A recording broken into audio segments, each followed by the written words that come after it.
So before I begin the video, I want to just encourage you guys to make sure you subscribe. 25% of you are subscribed, and that's great. I really do appreciate everyone that is showing me support and the love. However, if you haven't, make sure you do that and turn on the notifications. Let's try and get to 30%, guys. Enjoy the video. All right, so this is a video I think that I've kind of hinted at, and I finally decided it's probably about time to do. That is none other than a video on Orb, my worst matchup in Brawlhalla, like easily. I've talked about Thor in a couple videos ago, and he's just a legend that has tortured me. At least Boomy has tortured me with it, and Ariel. That's really the only Orb character I've seen though, because he's such a prominent one. And you know, with Hammer being so good, you're really only gonna see Thor. But Sandstorm in ones as well has just done such like a crazy job at shutting people out with like Fate, and now Petra even. If you saw Spring Championship, he played a decent amount of Petra. But as far as like, let me add a little disclaimer. Like, obviously I'm gonna be a bit biased when I'm talking about Orb, but I'm gonna try my best to keep a pretty neutral stance, because it's like there's only so much non-bias I can have when it is like the absolute worst weapon for me to face. Not saying I hate the weapon or anything, because I enjoy playing it, and I think that's part of what's gonna help me, because I did that with Hammer. Like I'm less of a fan of Hammer than I am of Orb, but just playing Hammer did help me to some extent, like get a better grasp of what I really struggled with. And I think that's just a tip in general, is just having a wide variety of things you play can really help you. And I think bow and orb are both weapons I have done kind of bad into. It's just I don't really see much orb, or my bad, much bow in tournament, so that's been less of a thing for me to deal with. But the first and pretty much the main thing about Orb that I really struggle with, and it's always been the thing that's just ruined me in tournament sets, is Orb Sarah, at least in ones. When Sandstorm's played against me, like, it feels like that's what he uses to mainly shut me out. And I don't blame him. Like, Orb Sarah is the best move on the kit. Even if it doesn't kill, it is still just a very safe option. It hits, I don't know if it hits completely stacked, but it hits pretty close to the user, which is really good. Having a stacked option like that is super strong. Even on the ground, you can do stuff like sidelight. I believe you can do sidelight Sarah obviously as the main combo. That's what a lot of people go for. However, oh, missed him. Need to kill this guy. Let's see, D-Sig. There we go. However, on the ground, you can do like sidelight Sarah into sidelight. I'm pretty sure it's one frame. Don't quote me on that though. That's something I would need to double check. But I'm almost pretty sure that's like it's a pretty tight frame. But yeah, like, I don't know what they could do to Sarah. I don't want to really see the flow of the weapon get hit, but it is the best move in the kit. I don't think nerfing force is viable because it already has pretty low force, and that's like not the main issue of it. I mean, maybe you could do hitboxing, but even then, like, it's a pretty slim hitbox. It's not like it's unreasonable hitbox. Maybe you could add more cooldown, but at the same time, I don't think that's necessary either. Because it's not like you see this, it's not like super spammable. Not cooldown, my bad, recovery. It's not like super spammable on miss. It is pretty good though. But I think that's even moving away from Orb Sarah, like, just the flow of the kit itself is so good, and I really like it. The only move that I think people kind of have complaints about as far as not having the best feel compared to the rest of the kit is Orb Sidelight. Like, I think Orb Sidelight is probably the weakest move in the kit, and even then, I don't think it's that bad. Oh, this guy getting Gimp. Like, because there are uses, like you saw there, like I got out of that pretty fast. And I think that plays into a big part. Like, what you just saw there, that guy whiffing the punish, is something I personally do as well. I just don't know when to go in on this weapon. Because this weapon, like, you're almost always constantly on the move. Like, D-Light is one of the best parts about Orb. Oh, we're on Twilight Grove. Let's see if I can... He's at the combo health. Maybe I can hit him. He's gonna drop down. I think if I did another Sidelight, but I don't know if it would have planned out well. No. Let's hold that thought. I want to get this combo. Come on. We gotta drag him over here. There we go. There we go. All right. What was I saying though? About just the flow of the kit and like D-Light. In twos mainly, I think I've realized... Oh, that's clean. I think I've realized that D-Light is probably my biggest struggle to deal with in twos. Because, like, the little bit I've watched... I'm kind of saving to watch the Spring Grand Finals VODs with Cody after, like, school is finished for both of us, which is soon. Thank goodness. Almost. I think I could have done Insig, maybe. But yeah, I'm kind of saving those VODs to like look at, so we can kind of look at them together, and maybe he can really help me like figure out a lot of stuff as far as what I'm doing wrong into Orb, and just stuff we can like work on as a team. But the little bit I have like gone back and watched, I did realize a lot of the times we went to punish Boomy when he was on Orb is he would do N-Light and like he would instantly turn around and D-Light. And you gotta you have to respect Orb so much. It's no different than respecting any other string move, and I think I kind of get that mixed up because right now in my mind I believe Orb to have possibly the best flow out of any like string type weapon, because it's just like if you get started, you're kind of, I don't know, you're always, like I said earlier, you're always in this moving state. And if you try and punish, like, try and push the N-Light, well, I can just do that. I can turn around D-Light and air you. And that's a true combo, so. It's very, yeah. It's just a weapon overall. I think that mainly just part of me is just not respecting it enough. And that's ultimately hurting me because I end up just eating, like, a bunch of Sares.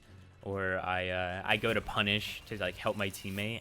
Ultimately, I get punished for helping my teammate because, like I gave him the example of like Boomy, how he'll hit an N-Light on Cody. He'll instantly be able to turn around, and then he'll end up punishing me with like D-Light. So it's just something I have to like watch out for more, for sure. I think sometimes it's just better to take that step back. You're not being passive.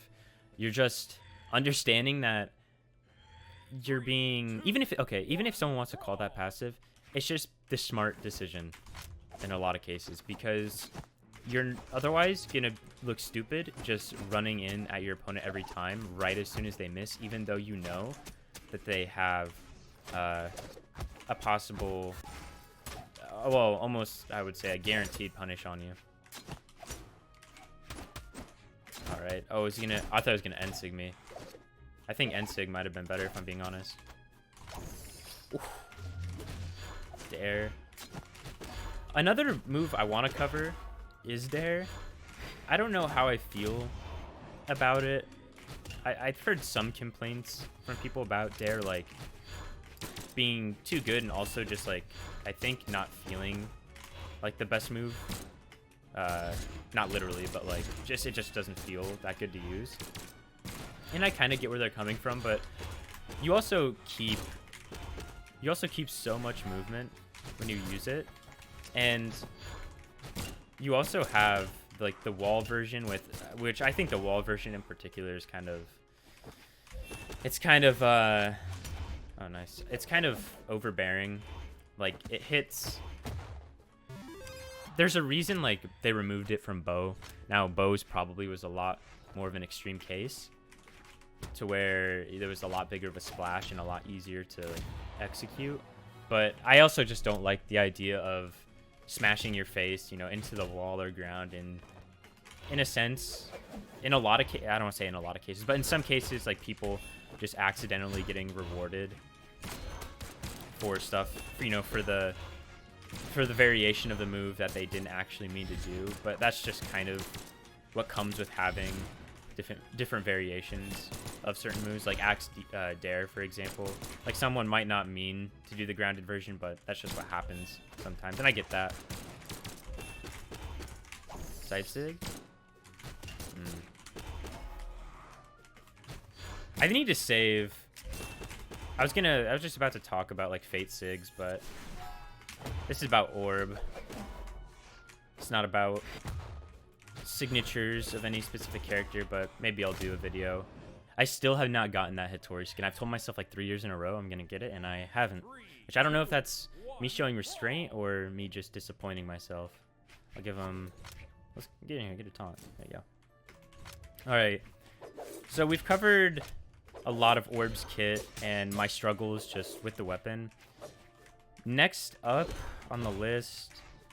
I don't think I said anything about or much about Nair or recovery recently, or in one of the more recent patches. I don't remember what patch specifically. They ended up actually buffing the Nair stun time on Orb by 1, I believe. Maybe it was no more than 2, but I think it was 1. And to me, that's just, it was kind of a question mark buff, because a lot of people were expecting, I think, Ser nerfs that patch, which ended up happening. It was just very strange that randomly, like, in exchange, they gave, like, a power shift to Nair that wasn't really needed, because Nair was already good. But Nair on the kit, I feel like a lot of people possibly undervalue it. Just essentially because of how small it looks, but it's almost like if Blaster Nair... Oh, nice. It's almost if Blaster Nair didn't have any like dead space, and it was like completely stacked on you, and it was only one shot like in front of you. That's how I kind of think of it. I kind of think of it most similar to Blaster Nair, and it's just like super good at keeping strings going. There's a reason like you see it in almost every string, like right there. Like, that's always the go-to. Not at this health, at least, because it's kind of hard to follow up off of D-Light. But Nair into Ser, I'm pretty sure, is 1 frame. I don't think it's ever true, but it is a tight window. Unlucky. And then recovery, it's, to say the least, like, incredible. I think personally, it's probably one of the few moves I really would like to see nerfed or changed on Orb, because I messed up onto side sig.